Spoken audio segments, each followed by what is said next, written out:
said I dance now. The first night, we were working at a place called Shep's Playhouse. At the opening night, I step up and I say, "Thank you very much. It's nice to be out of the Army. I got something that my dad and uncle don't know that I can do, but we talked about it, but I never got a chance to do it for them. I'm going to do it for you nice folks tonight." When I walked to the bedside, you know, I bent over and I gave him a kiss, and he grabbed me, and he said to me that, "You are my son." It's been 24 years since Sammy Davis Jr. died.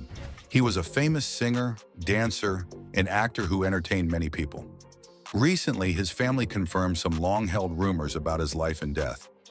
What do these rumors mean for his legacy? I do not believe for 1 minute that my father is Mark's biological father. You don't believe that? No, I do not. Sammy Davis Jr. was a groundbreaking figure in showbiz. Many fans still remember his talent and charm, but sadly, his life was full of ups and downs, just like his career. Let's explore the truth behind the rumors and remember the legacy of Sammy Davis Jr. together. My mother and father separated when I was a kid, and he took me, she got my sister. Sammy Davis Jr. was born to be in the spotlight. His mother, Elvera Sanchez, was a dancer at the famous Apollo Theater in Harlem, and his father, Sammy Davis Sr., was a dancer and a performer in vaudeville. From the start, Sammy was surrounded by show business. It's no surprise that he was on stage before he could even walk. When Sammy was just a toddler, his parents put him on the vaudeville stage. He couldn't talk much yet, but the audience loved watching him make funny faces. He had a natural talent for entertaining people, even as a baby. It was clear that Sammy Davis Jr. was made for show business.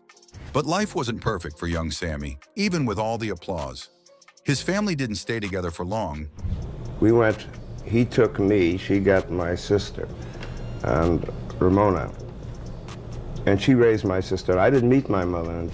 After the divorce, Sammy Davis Sr. didn't want to leave his son behind. He decided to take full custody of Sammy and bring him on the road. They traveled together as his father performed in vaudeville shows across the country. Sammy joined his dad on the road, and before he was even 4 years old, he had already performed in 50 different cities. So I didn't meet my mother until I was something like 12 years old for the first time. And she was still in show business. She was working in Connie's Hot Chocolate. Sammy Davis Jr. loved performing. It was the only life he knew, and he was happy being in the spotlight. His father, along with a performer named Will Maston, formed a group called the Will Maston Trio.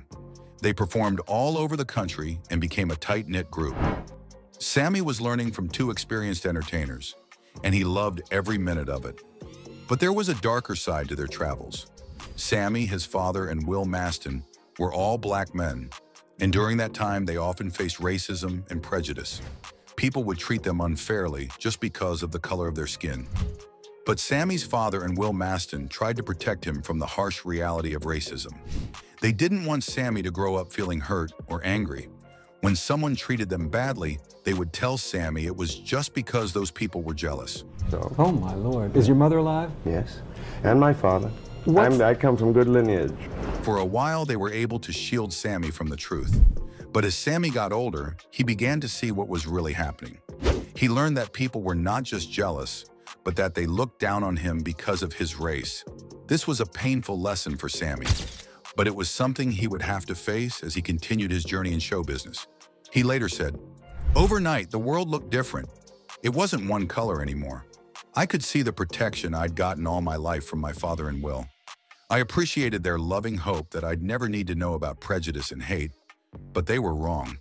It was as if I'd walked through a swinging door for 18 years, a door which they had always secretly held open." I was in show business and I was having fun, and first thing that goes wrong as an adult, you blame them. In 1944, Sammy Davis Jr.'s life took a huge turn when his number came up in the draft.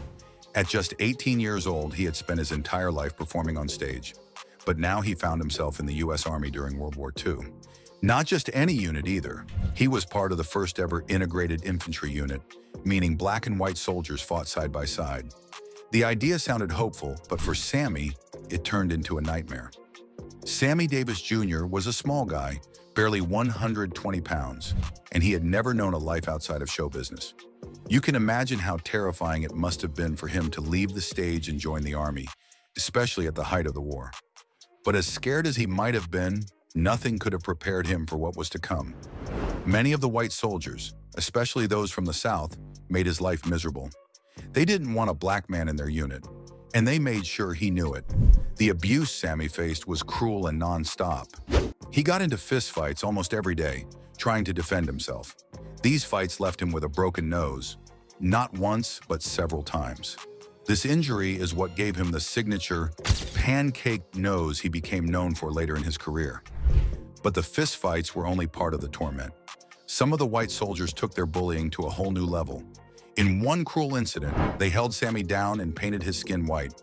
Another time, they tricked him into drinking a beer that one of them had urinated in. These acts weren't just mean, they were meant to break his spirit. Being where I am now, there isn't anything that I would want to change. Not knowing at the time that I was going to get to this point, boy, did I want to change it the next day or the next month. After the war, Sammy Davis Jr. returned to the stage. But he was no longer the same person. His time in the Army had opened his eyes to the harsh realities of the world. He now understood that being a talented performer wasn't enough. He was going to have to fight for his place in the world, just like he fought every day in the Army. The first night, we're working at a place called Shep's Playhouse. At the opening night, I step up and I say, thank you very much. It's nice to be out of the Army.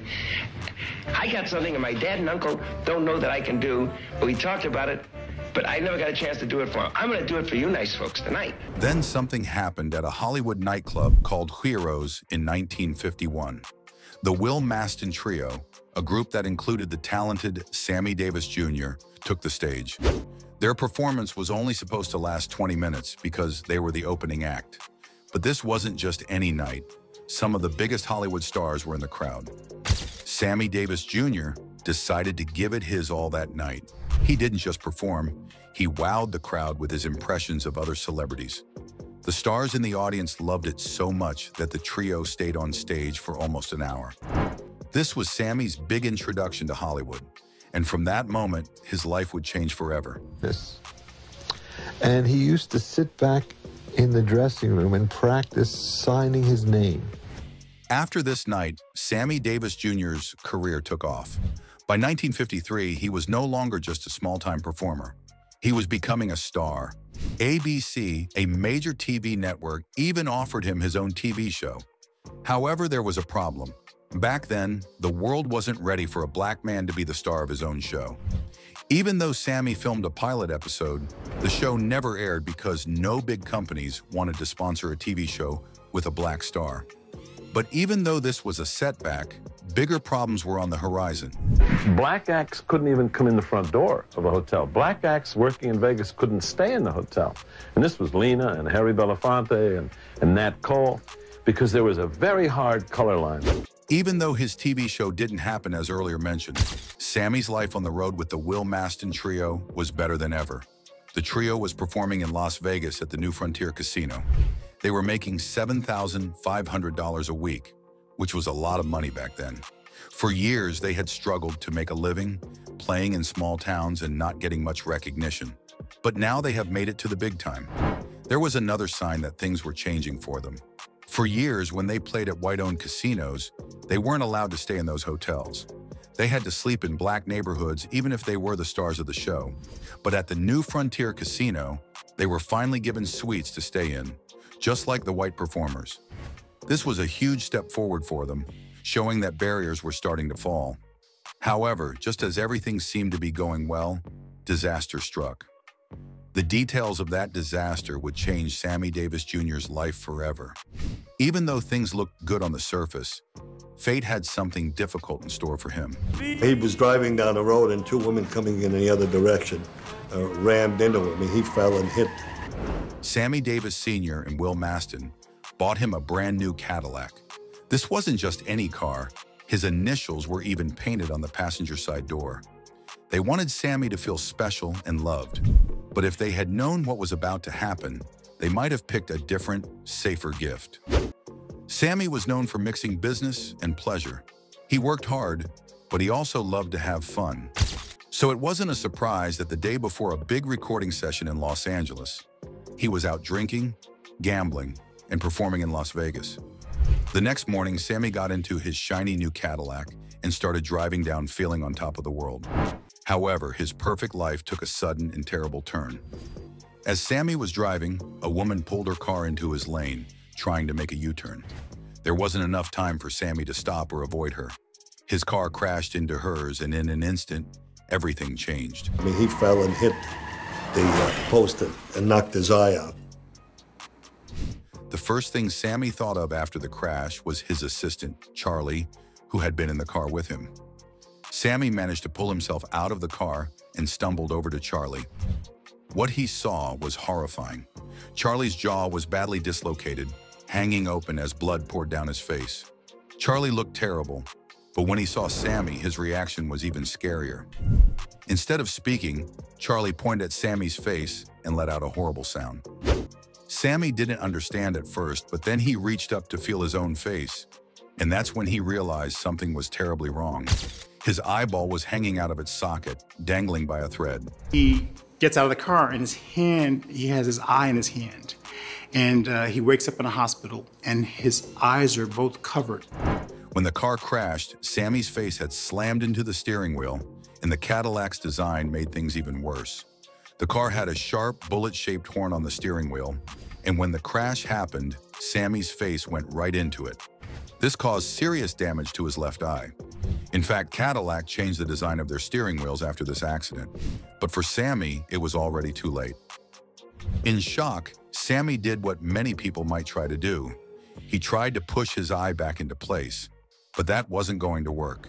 His body couldn't heal from this type of injury on its own. Sammy ended up losing his left eye, and the pain was unbearable.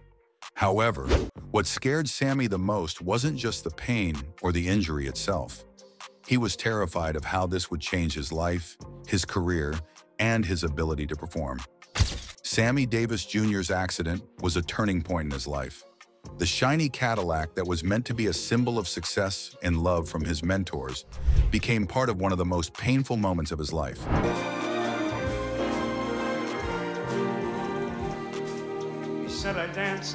But even after losing his eye, Sammy didn't let it end his career. Many people wondered, could he keep performing? Was his career over just when it was starting to take off? Losing an eye can make even the simplest task harder, but Sammy didn't give up.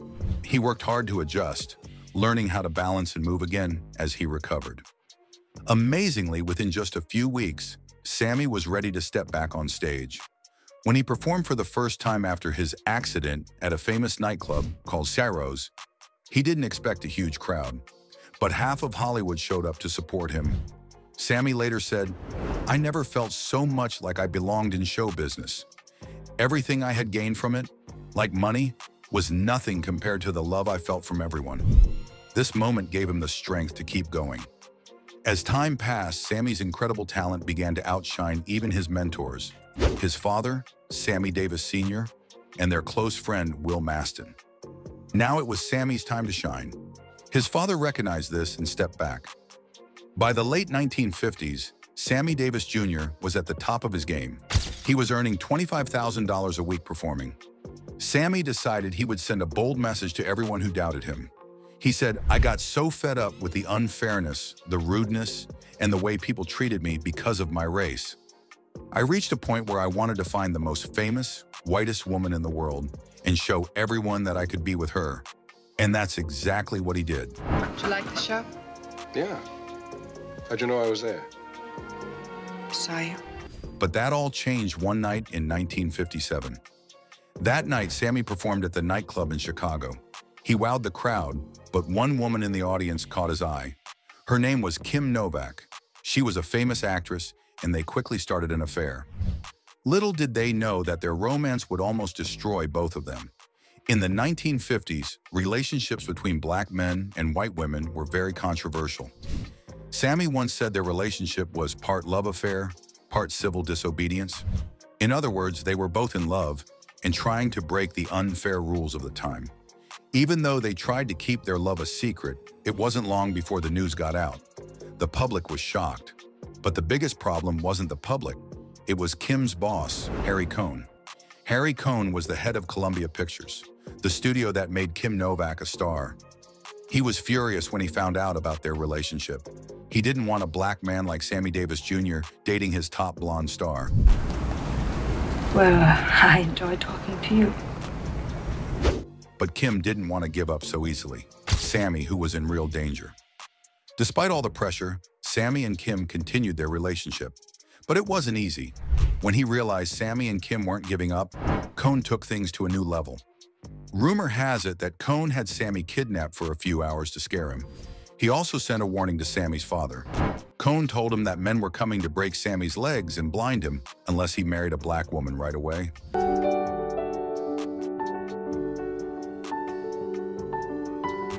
This led to a strange and sad part of his life that not many people know about. Davis was staying at the Sands Hotel when his assistant, Arthur Silber, found him in their hotel room. Davis was frantically flipping through his address book. When Silber asked what he was doing, Davis responded, "I got the call this morning. I have to marry a black chick, and I'm looking for someone to marry." Davis was under so much pressure that he was willing to marry anyone to protect himself. After searching, he found a local dancer named Lorraine White. Davis didn't want to marry her for love. He just wanted to save his life and career. He called White and made her a shocking offer. He told her he would pay her to marry him for 1 year, and then they would divorce. White agreed, and they quickly planned the wedding. The engagement was not romantic at all. Davis was miserable, but he saw no other way out. The wedding took place at the Sands Hotel, but it was quick and lacked any love or joy. White was 40 minutes late to the ceremony, and the whole thing only lasted 2 minutes. But on their wedding day, an emotionally tortured Davis drank heavily. On their car ride back from the wedding, Davis tried to strangle White. Silber managed to stop Davis and helped carry him back to his room, and he eventually had to wrangle a gun out of Davis' hand. "He was so hurt," Silber said. His quote to me as he ripped my coat apart at the shoulder was, "Why won't they let me live my life?" I walked back into the bedroom just as he was putting a gun to his head, he added. I jumped on him, and I got the gun away from him. Then I sat on him with my knees on his shoulders until he passed out. Despite all of this, the marriage didn't last long. After just 6 months, Davis paid White $25,000 to end the marriage. But it took 3 years for the divorce to be official. This chapter in Davis's life was painful and full of regret. The love of his life, Kim Novak, had to move on too. She faced her own set of challenges, including losing friends and professional opportunities because of her relationship with Davis. Davis's marriage to Lorraine White might have been over, but he didn't give up on love. In 1960, he fell in love with another blonde actress, Mae Britt. This time, he hoped things would be different. They got engaged, but once again, Davis faced backlash because Britt was white. At the time, Frank Sinatra and the Rat Pack were supporting John F. Kennedy's presidential campaign. Unfortunately, Davis's relationship with Britt became a problem. The Kennedy campaign received hate mail because of Davis, and they pressured Sinatra not to attend the wedding.